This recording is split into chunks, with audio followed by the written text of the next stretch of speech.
It is said that dog is man's best friend.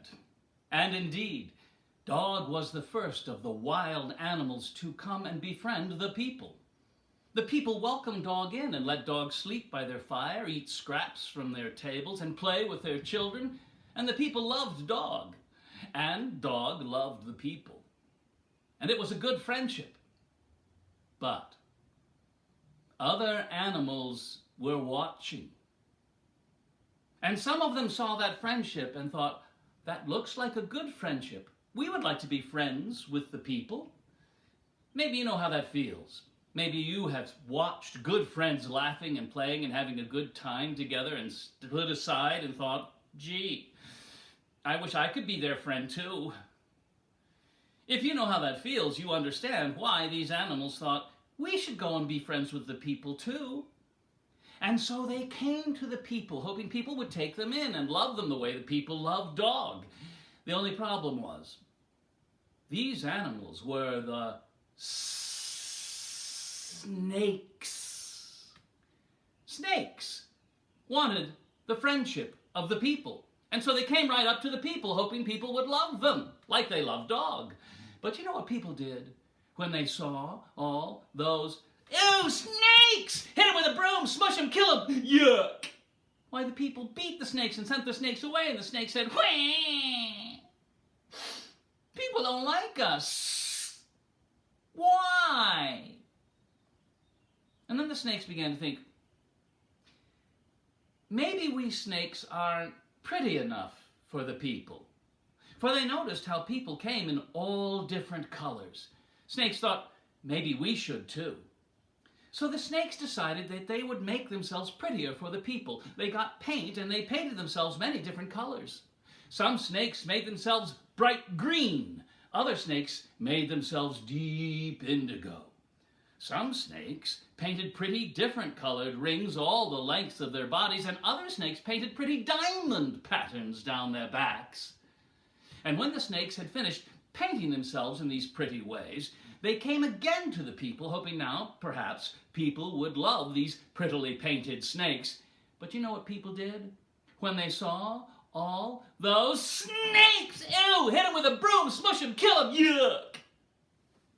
Why, again the people beat the snakes and sent the snakes away, and again the snakes said, whee! People don't like us. Why? Then the snakes thought, maybe we're not fashionable enough for the people.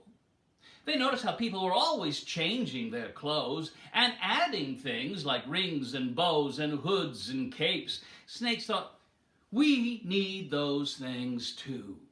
So the snakes decided to make themselves more fashionable for the people. And the first thing they did was to give themselves many different changes of skin to wear. Some snakes made themselves long and fat. Other snakes made themselves short and thin. Some snakes gave themselves musical rattles to shake. Other snakes made broad hoods to wear about their heads. And when they had finished dressing themselves up in these many fashionable ways, the snakes went again to the people to win their friendship and to be sure the people would see them. Snakes went everywhere people might wander. Some snakes went into the grass. Other snakes went onto the water. Some snakes went under rocks and logs, and other snakes went up into the branches of the trees. Some snakes were so bold as to drape themselves from the rafters of barns and stables of the people, and other snakes stretched themselves across the sunny footpaths that people would walk upon, so people would be sure to see them and love them. But you know what people did when they saw all those snakes? Hit them with a broom, smush them, kill them, yuck! Why, again they beat the snakes and sent the snakes away, and again the snakes said, whee! People don't like us. Why? Now at this point, as you can understand, some of the snakes said, that's it. If they do not like us the way that we are, we no longer want their friendship. And those snakes remain the way they were and are still that way to this day. But some snakes said, wait a minute. You know, it may be that if you want someone's friendship, you must make an effort to understand them. And those snakes went back to the people, not to impress them, not to surprise them, but to watch them and to listen and to try to understand why people don't like snakes. And they heard things like, "Ah, my goodness, I just saw a snake and I've got to stop and catch my breath because oh, I don't like snakes. Oh, no. You know why I don't like snakes? Well, I'm going to tell you even if you don't want to know. I don't like snakes because they got that slimy, scaly skin all over. Ugh, makes my skin crawl just to think about it. It's not natural. No. I mean to tell you, other animals have got feather or fur or shell or things like that to cover themselves up with, but not the snake. Snakes go crawling around on their bellies all naked. It's indecent. Yeah, well, I don't like them snakes neither. But the reason I don't like them snakes there is because they got them venomous fangs there sticking out of their mouth there like that right there. I mean to tell you, you come upon one of them snakes and he bites you, you swell up and die. It's not my idea of a good time. Yeah, well, I don't like a snake either because and everything, you know, and all that, because of snake and everything, because you know why? I don't like a snake because they got them forked tongues in their mouth and they're all pointy and owie looking and everything and they're always sticking it out at you going, meh, meh, meh, meh, meh. And my mommy told me, you're not supposed to stick out your tongue because that's rude. No, actually, the problem with a snake is quite simply this. Snakes have not got any ears. So naturally, if you're walking along a path and you come upon a snake, the snake is startled and it bites you. It didn't hear you coming. Oh no, that's not the problem with the snake. The problem with the snake is that they're all just one long tail and all they ever do is wiggle around.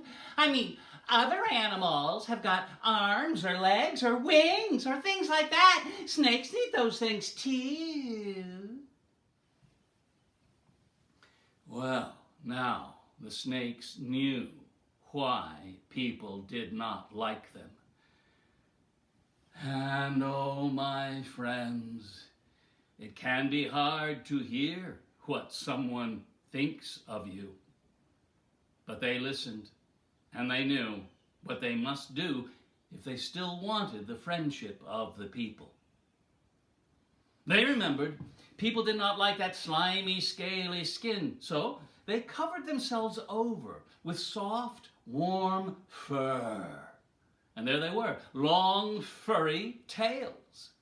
Well, people didn't like the fact that they were just all tail, so they gave themselves 4 sturdy legs to stand upon. And there they were, long, furry tails on legs. People wanted them to have ears, so they fashioned little pointy ears to wear on either side of their flat, snaky heads. People didn't like the venom in their fangs, so they took the venom out. And then they fused their forked tongue into a round, fat, and lovable tongue. And when they had finished disguising themselves in these many ways, they came again to the people, hoping perhaps now the people might see them and love them. And do you know what people did when they saw all those? Look! It's a pretty little kitty cat. Meow, meow, meow.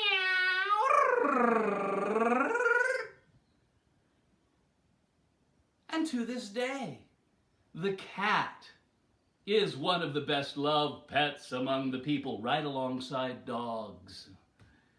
And to this day, few people stop to notice how still that tail is always wiggling and whipping around.